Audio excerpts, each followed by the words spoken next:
Akkam jirtu barattoota, egaa yeroo darbee barnoota keenya yeroo darbee irratti hawaasa kutaa torbaffaa irratti boqonnaa 4 jalatti qarooma Meesopootaamiyaa durii kan jedhu waliin ilaallee turre. Kan qarooma Hindii fi Chaayinaa durii kan jedhu irratti waliin dhaabne jechuudha. Har'a immoo qarooma Hindii fi Chaayinaa durii kan jedhu kana waliin ilaalla jechuudha. Jalqaba irratti qarooma Hindii durii yeroo ilaallu, qaroomni Hindii durii ardii Eeshiyaa naannoo sulula laggeen Indusii fi Gaanjees jedhamanitti jalqabe jechuudha. Eessatti jalqabe qaroomni Hindii kun?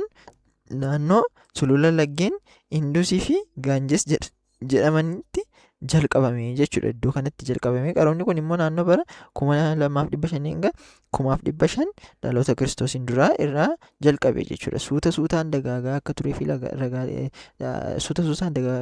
ragaaleen seenaa ni ibsu jechuudha. Hundeessitoonni qarooma Hindii durii uummata Diraavidiyaanota jedhamu jechuudha. Hundeessitoonni qarooma Hindii durii uummata maalii jedhamu jechuudha? Diraavidiyaanota jedhamu jechuudha. Uummanni qarooma Hindii durii hundeessan kun uummata Diraavidiyaanotaa jedhamu jechuudha.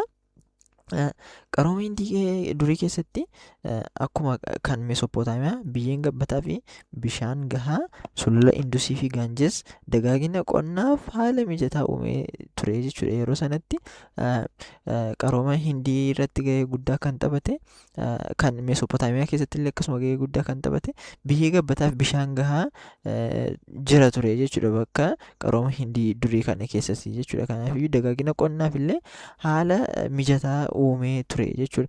Keessattuu qonna jirbii oomishuu fi ogummaa jirbii irraa immoo wayyaa dhahuu addunyaaf gumaacha olaanaa taasisaniiru jechuudha. Uummanni Hindii durii kun egaa qonna sanatti fayyadamuudhaan jirbii oomishanii, jirbii sana immoo maal gochaa turan jechuudha? Jirbii sanarraati uffata dhahuu yookiin wayyaa dhahuudhaan addunyaadhaaf gumaacha olaanaa taasisanii ture jechuudha. Hindii durii ogummaa bishaan jallisuun qonna jallisii addunyaa irratti akka babal'atu taasisaniiru jechuudha. Qonna jallisii fayyadamuudhaan qonni jallisii akka babal'atu kan taasise tokko Hindii ture jechuudha. Akkasumallee biyyee ijaarsaa, suphee ijaarsaa fi tajaajila adda addaatiif bal'inaan fayyadamaa kan turan ture jechuudha uummanni Hindii durii kun. Hindii durii qorannoo dawaa adda addaa yaala baqaqsanii hodhuu, faayaa fi meeshaalee tajaajila mana keessaaf oolan oomishamuun ni beekamu ture jechuudha. Egaa qorannoo adda addaa biqiltoota adda addaa irraa dawaa oomishuudhaan akkasumallee yaala baqaqsanii hodhuudhaan akkasuma faayaa adda addaa mukkeen adda addaa fayyadamanii faayaa hojjechuudhaan akkasuma meeshaalee mana keessa tajaajila mana keessaaf oolan adda addaa wantoota adda addaa irraa fayyadamanii oomishuudhaan addunyaaf kan gumaachaa turan ture jechuudha uummanni Hindii durii kuni. Oomishni meeshaalee adda addaa Hindii durii biyyoota hedduu biratti barbaadamoo turanii jechuudha. Meeshaalee uummanni Hindii durii kun oomishu addunyaa irratti barbaadamoo biyyoota hedduu keessatti barbaadamoo turanii jechuudha. Haaluma kanaan Hindii durii meeshaalee faayaa addunyaa adda addaa biyyoota addunyaa baay'eetti daldalaa turanii jechuudha. Isaanis meeshaalee barbaadaman kana oomishuudhaan gabaa addunyaaf dhiyeessaa turanii jechuudha. Biyyoonni akka Pershiyaa, Sumeeriyaa, Chaayinaa, Aksum, Misirii fi biyyoota Awurooppaa hedduutti ni daldalu ture jechuudha. Uummanni Hindii kun meeshaalee kana oomishuudhaan biyyoota kanatti hedduminaan daldalaa turanii jechuudha. Daldaltoonni Hindii durii biyyoota meeshaalee itti daldalan waliin hariiroo dinagdee cimaallee ni qabu ture jechuudha. Hariiroo dinagdee cimaa ni qabu, meeshaalee adda addaa isaaniif dhiyeessu ture jechuudha. Daldaltoonni Hindii kun chaappaa daldalaa akaakuu meeshaalee daldaman ibsu bocuun itti fayyadamaa turanii jechuudha. Akaakuu akka yeroo ammaa kana immoo fakkeenyaaf bilbiloota irratti bilbila saamsangidha yoo ta'e bilbila sana irratti saamsangi jedhee chaappaa qabaa jechuudha. Akkasumallee aayifoonidha yoo ta'e aayifoonii jedhee chaappaa qabaa jechuudha. Isaanis yeroo sana meeshaalee adda addaa yeroo hojjetanitti meeshaalee sana irratti chaappaa akaakuu meeshaa sanaa ibsu irratti gochuudhaan yookiin irratti bocuudhaan fayyadamaa turanii jechuudha. Hindii durii keessatti magaalonni suphee gubatee jabaate irraa ijaaraman hedduu turanii jechuudha. Hindii durii keessatti magaalotni suphee gubatee jabaate irraa ijaaraman magaalota keessatti egaa suphee gubatee jabaate irraa kan ijaaraman hedduu turanii jechuudha. Fakkeenyaaf akka fakkii kanarratti ilaaltan kun suphee gubatee jabaate irraati haala kanaan kan ijaaramanidha jechuudha. Wantoonni kun yoo ilaaltan akkasumallee ogummaan kun hundeeffamuu fi babal'achuu magaalota Hindii duriif gumaacha olaanaa kan taasisee turedha jechuudha. Akkasuma akka qorannoon arkiyooloojii ibsutti Mohenjo-daarii fi Haraappaan magaalota qarooma ijaarsa Hindii durii keessaa isaan gurguddoodha jechuudha. Mohenjoo fi qabadha kana Mohenjo-daaroo fi Haraappaan magaalota qarooma ijaarsa Hindii durii keessaa isaan gurguddoodha jechuudha. Mohenjo-daaroo fi Haraappaan magaalota qarooma ijaarsa Hindii durii keessaa isaan gurguddoodha jechuudha. Magaalonni Hindii lamaan kun egaa haala ijaarsa magaalota ammayyaa fakkaatuun karooraan kan ijaaraman ture jechuudha. Isaan kun haala ijaarsa magaalota kan ammayyaa fakkaatuun karooraan kan ijaaraman ture jechuudha. Dabalataanis bo'oo balfaa dhangala'oon adda addaa keessa yaa'uuf iddoo tajaajila dhiqannaa hawaasaaf oolu qabu ture jechuudha. Kan yeroo ammaa diishii akka jennu kana wantoota akkasii qabu ture jechuudha. Haala ammayyaa ta'een kan ijaaraman ture jechuudha. Magaalonni Mohenjo-daaroo fi Haraappaa jedhaman kuni jechuudha. Hawaasni Hindii durii qoodama hojii adda addaa kan qaban ture jechuudha. Hawaasni Hindii durii kun qoodama hojii adda addaa gita hojii isaaniidhaan qabu ture jechuudha. Fakkeenyaaf miseensonni garee hawaasaa gahee mataa ofii danda'e qabu. Isaanis fakkeenyaaf hooggantoonni nageenya hawaasaa eeguu fi eegsisuu irratti gahee olaanaa raawwataa turan. Akkasumallee itti gaafatamummaan nageenya hawaasaa amansiisaa ta'uu isaaniitti kennamee jira jechuudha. Hooggantoota kanatti abbootiin amantii akka miseensonni hawaasaa qulqullina qajeelfama amantii hordofan taasisuu keessatti gahee guddaa qabu jechuudha. Abbootiin amantii kun egaa uummanni sun yookiin hawaasni sun qajeelfama amantii kana seeraan akka hordofan taasisuu irratti illee gahee guddaa qabu jechuudha abbootiin amantii. Akkasumallee hawaasni naamusa namummaa gabbifatanii aadaa waliin jireenya akka cimsatan qajeelchuu jechuudha hooggantoonni kun. Akkasuma amantiiwwan Hindii durii beekamoo immoo maal jedhamu jechuudha? Hinduuzimii fi Buudizimii jedhamanii beekamu jechuudha. Amantiiwwan Hindii durii Hinduuzimii fi Buudizimii jedhamanii beekamu. Amantiiwwan kunis hawaasni naamusa waliin jireenya akka dagaagfatu barsiisu jechuudha. Walumaa galatti qaroomni Hindii durii kun beekumsaa fi ogummaa adda addaa addunyaaf gumaachaa turanii jechuudha. Haa ta'u malee qaroomni Hindii durii sababoota garaagaraan kufuu danda'eera jechuudha. Innis sababoota dhibee daddarboo, hongee fi weerara Aariyaanotaa bara 1500 dhaloota Kiristoosiin dura irratti uumamee ture. Kufuu qarooma Hindii kanarratti dhiibbaa guddaa qabaateera jechuudha. Sababoota kanneen akka sababoota dhibee daddarboo, hongee fi kanneen kana fakkaatan kana kufuu danda'eera jechuudha qaroomni Hindii kuni. Kan itti aanu qarooma Chaayinaa duriidha. Qaroomni Chaayinaa durii kun egaa naannoo sulula laggeen gurguddoo Yaangtiizii fi Huwaangihoo jedhamanitti jalqabame jechuudha. Qaroomni Chaayinaa durii kun eessatti jalqabame jechuudha? Sulula laggeen gurguddoo Yaangtiizii fi Huwaangihoo jedhamutti jalqabe jechuudha. Kunis yeroo kam jalqabe? Dhaloota Kiristoosiin dura bara 1700 irraa jalqabee naannoo qarqara laggeen kanaatti qaroomni beekamoo ta'an dagaagaa turaniiru jechuudha. Bara qarooma Chaayinaa durii uummanni wayaa yookiin uffata haarii jedhamu hojjechuun beekamu jechuudha. Qarooma Chaayinaa durii kana keessatti bara qarooma sanaa keessatti uummanni Chaayinaa kun maal uffata hojjechuun beekamu jechuudha. Uffata yookiin wayyaa hojjechuun beekamu jechuudha. Akkasumas qaroomna annisaa cileetti fayyadamaa turaniiru jechuudha. Haaluma wal fakkaatuun illee ogummaa seeraamikii oomishuu, ogummaa hojii mukaa, hojii gogaa fi ogummaa meeshaalee waraanaa adda addaa yookiin baaruuda rasaasaa kan jedhamu kana hojjechuun beekamoo turanii jechuudha uummanni Chaayinaa durii kuni jechuudha. Naannoo bara 1550 dhaloota Kiristoosiin dura maashinii baay'isaa hojjechuun itti tajaajilamaa turanii jechuudha. Akkasumallee gaarii gommaa qaban kan beeyladootaan harkifamanii fi humna namaan socho'an illee kalaqaniiru jechuudha. Uummanni Chaayinaa kun gaarii gommaa qaban kan akka fardeenii fi saawwaniin harkifamanii deeman akkasumallee humnoota namaadhaan socho'an adda addaa kalaqaa turaniiru jechuudha.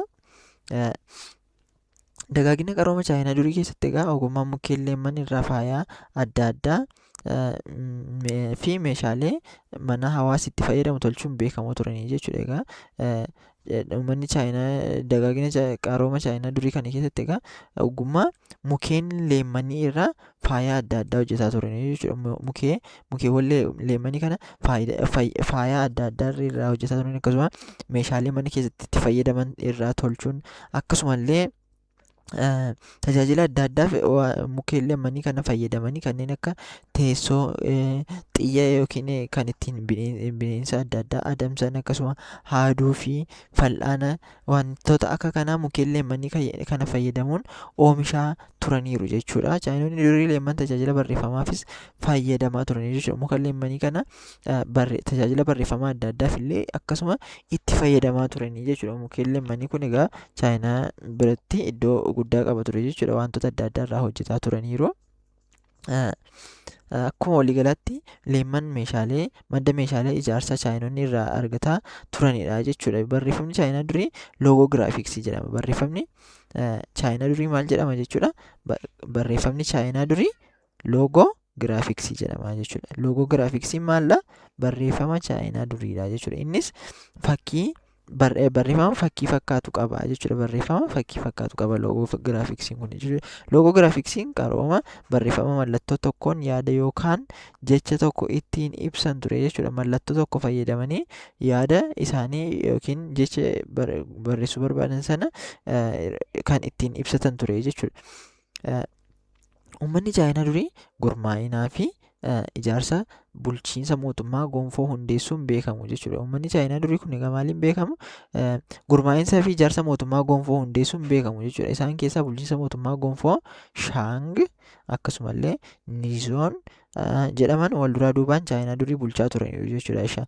Gonfoon Shaangi kun kan bara 1700 hanga 1122 dhaloota Kiristoosiin duraa fi kan Nizoon jedhamu kun immoo bara 1122 hanga 256 dhaloota Kiristoosiin duratti kanneen hoogganaa turanidha jechuudha. Yookiin kan mootummoota biyya sanaa turanidha jechuudha. Shaangii fi Nizoon kan jedhaman kun jechuudha.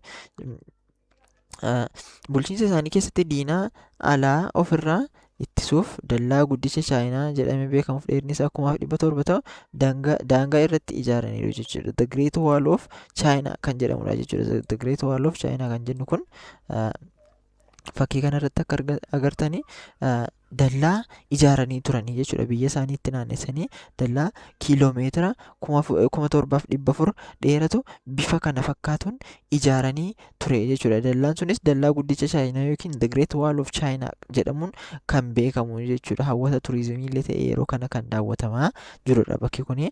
Haa ta'u malee dallaan kuni diina ofirraa qolachuuf kan isaan ijaaran haa ta'uyyuu malee hanga yaadame sana ittisuu hin dandeenye jechuudha. The Great Wall of China yookiin dallaa guddicha Chaayinaa kan jedhamu kun innis dheerinni inni gara dalgeetti qabu baay'ee dheeraa waan ta'eef innis kiiloomeetira 1700 jechuudha. Baay'ee dheeraadha kiiloomeetira 1700 jechuun. Kana waan ta'eef humna namaa eegumsa taasisuuf hedduu sababa barbaaduuf milkaa'uu hin dandeenye jechuudha. Kiiloomeetira hamma kana kan dheeratu humna namaadhaan eeguun ulfaataa waan ta'eef ofirraa diina qolachuu hin dandeessisne jechuudha. Dallaa guddicha Chaayinaa kan jedhamu kun fakkii kanarratti kan argamudha jechuudha. Uummanni Chaayinaa durii mootummaa ofiin hundeeffachuun alatti seenaa barreessuu fi falaasama Konfiishaanizimii jedhamuun beekamudha jechuudha. Uummanni Chaayinaa kun mootummaa ofiin hundeeffachuun alatti seenaa barreessuu fi falaasama Konfiishaanizimii jedhamu jechuudha. Falaasama Konfiishaanizimii jedhamu kun maal jechuudha? Hayyuu Konfiishas jedhamuun kan falaasamni kun kan inni hundaa'e hayyuu Konfiishas jedhamuunidha jechuudha. Falaasamni kunis maal jedha jechuudha? Hawaasa keessatti naamusni gaariin akka dagaagu gochuu irratti xiyyeeffata jechuudha. Hawaasa keessatti naamusni gaariin akka dagaagu gochuu irratti xiyyeeffata jechuudha falaasamni Konfiishaanizimii kuni. Akkasumallee biyyoota Kanaan miseensonni maatii tokkoo hundi gulantaa umurii isaanii fi korniyaan naamusa fi kabaja namoomaa waliif akka qabaatan ni barsiisa jechuudha. Falaasamni konfiishiyaniizimii kun akka kanatti naamusa korniyaa fi naamusa adda addaa akka kabajanii jiraatan ni barsiisa jechuudha. Falaasamni kun hawaasni chaayinaa mootummaaf akka ajajamu yookiin immoo bitamuu fi mormii hin agarsiisne kan qajeelchaa jechuudha. Falaasamni konfiishiyaniizimii jedhamu kun hawaasni chaayinaa sun mootummaaf akka bitamu yookiin mootummaa irratti mormii akka hin agarsiifne kan qajeelchu jedha jechuudha. Dabalataan immoo mootummaanis aadaa fi duudhaa hawaasaaf kabaja malu kennuu akka qabu barsiisa jechuudha. Akkasumallee uummanni akka mootummaa sana hordofu yookiin mormiin irratti hin agarsiifne qofaa gochuu osoo hin taane mootummaan illee aadaa fi duudhaa hawaasa sana akka inni eeguu qabu kan barsiisudha jechuudha. Haala kanaan hawaasnis deeggarsa mootummaan barbaadu irratti hirmaannaa akka taasisan ni gorsaa jechuudha. Dabalataan falaasamni kun wal deeggaruu, wal kabajuu, wal gargaaruu irratti bal'inaan kan xiyyeeffatudha jechuudha. Uummanni naannoo sana jiraatu akka wal deeggaree jiraatu, wal kabajee akkasuma wal gargaaree akka jiraatu kan akka wantoota kana irratti kan xiyyeeffatee hojjetedha jechuudha. Falaasamni konfiishiyaniizimii kun walumaa galatti qaroomni chaayinaa durii kan of danda'ee dagaagedha jechuudha. Of danda'ee dagaage jechuudha qaroomni chaayinaa durii kun. Sababni isaas qaroomni chaayinaa durii dhiibbaa biyyoota alaa irraa bifa bilisa ta'een kan dagaagedha jechuudha. Fakkeenyaaf qarooma Mesopootaamiyaa durii faa yoo ilaalle biyyoota adda addaatu dhiibbaa irratti geessisaa yookiin qarooma sana keessatti hirmaannaa gochaa ture jechuudha. Kan chaayinaa kana garuu yeroo ilaallu of danda'ee kan dagaagedha jechuudha. Biyyi biraa dhiibbaa irratti godhe chaayinaa kan dagaagse miti jechuudha. Chaayinaan of danda'ee qaroomni chaayinaa durii kun kan of danda'ee dagaagedha jechuudha. Kana dhiibbaa biyyoota alaa irraa bilisa kan turedha jechuudha. Kanaaf dagaaginni qarooma chaayinaa duraa qarooman biyya biroo irraa adda kan isa taasisu kanadha jechuudha. Akka kanatti ilaalla. Kan itti aanu qarooma Giriikoo Roomaa duriidha. Kana kutaa itti aanu irratti waliin ilaalla. Qarooma Giriik durii qarooma kan Roomaa duriillee kan bal'inaan waliin ilaallu ta'a.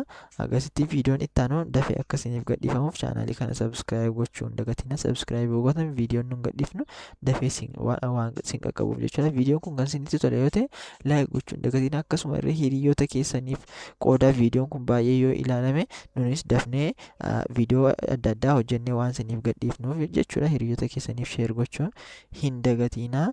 Yaada qabdan kamiifiyyuu koomentii irratti nu beeksisaa jenna. Sabskiraayib gochuu hin dagatina. Viidiyoowwan adda addaa kanneen akka saayinsii waliigalaa, herreega, lammummaa, afaan Ingiliffaa illee adda addaa hojjennee waan isiniif gadhiisnuuf chaanaalii keenya keessa seentanii akka hordoftan jenna. Galatooma.